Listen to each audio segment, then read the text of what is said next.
Reuters reported a phase one trade deal with China may not be completed this year. Meanwhile, President Trump told reporters earlier talks are still underway.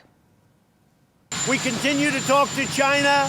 China wants to make a deal. The question is, do I want to make a deal? Because I like what's happening right now. All right, joining us now is Dan Joseph. He's the author of China Learning Curve. Dan, I don't know about you. I'm pretty confused on this. Where do you see the trade talks going at this point?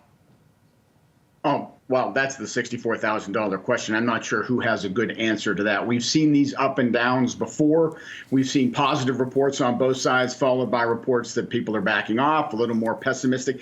I think it's almost impossible to say. They were going to build this deal on the idea of more agricultural purchases, China buying farm products from the United States in return for rolling back the tariffs. And then there were going to be some ancillary issues. Then we hear China's not really comfortable with huge commitments on the agricultural side, and the U.S. isn't comfortable with rolling back all the tariffs. It's hard to know, based on what we've been told, where the middle ground is. It really is a guessing game. I think the market's still highly sensitive, but also getting used to the back and forth on this. I myself, I don't have a prediction. I'm not sure. I think it could end up with both sides digging in and we don't get a resolution. We just get more tariffs.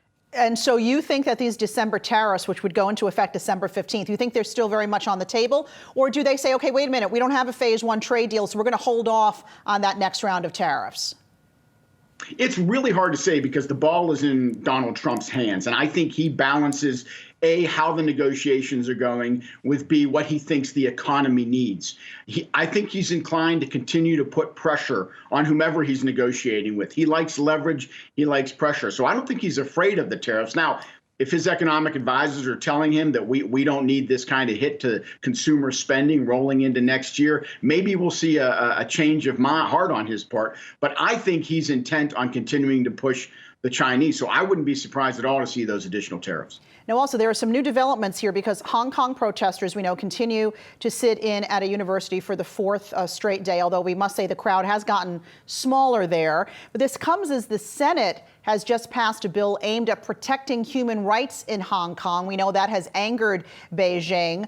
You actually wrote a piece on Hong Kong's protest, adding to the global recession risks. Connect those dots for us.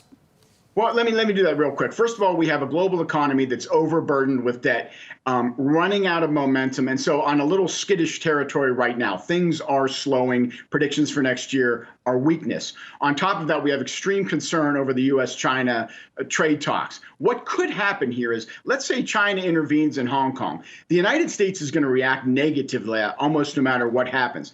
Congress might pass a resolution condemning whatever China does.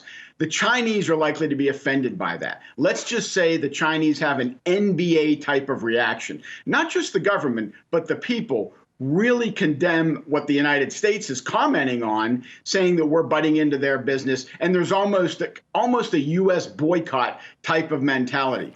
My only point is, if that happens, if emotions run high, we could see the talks completely break down. That, in turn, is going to translate into the market saying, hey, we're not going to get a resolution on this U.S.-China issue for a long time. That could hit business sentiment, which is already weak and falling. I'm not saying it definitively leads to a recession, but I do think that's kind of a black swan type of scenario that could really impact global growth. You know, Dan, Commerce Secretary Wilbur Ross, I'm sure you saw this, told Fox Business that they received nearly 300 requests for licenses to do business with Huawei, which we know is a blacklisted company, but not all requests have been approved. So how much leverage is Huawei in these trade talks right now?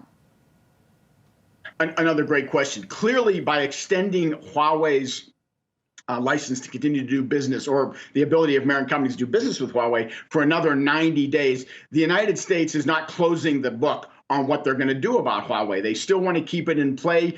I think Trump likes to have as many arrows as he can when it comes to dealing with trade negotiations. So at this point, of course, he's got pressure on the right from people that don't want him to let Huawei stay in business. They want to keep Huawei 100% out of the United States. But he still sees it as a bargaining chip from a trade point of view. So again, this is more kind of postponing the final decision.